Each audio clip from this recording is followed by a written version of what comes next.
Renko, ven a jugar con él. Sí, Renko, no, que este pobre no quiere Renko. Si quiere más que ha salido, lo ha cogido de una oreja y lo está paseando tirándolo de la oreja. Gracioso. Sí, vamos, graciosísimo. A mí me ha hecho gracia. Amigo.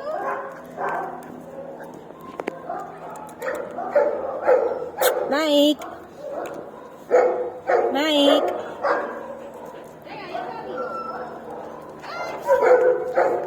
Mike, ven.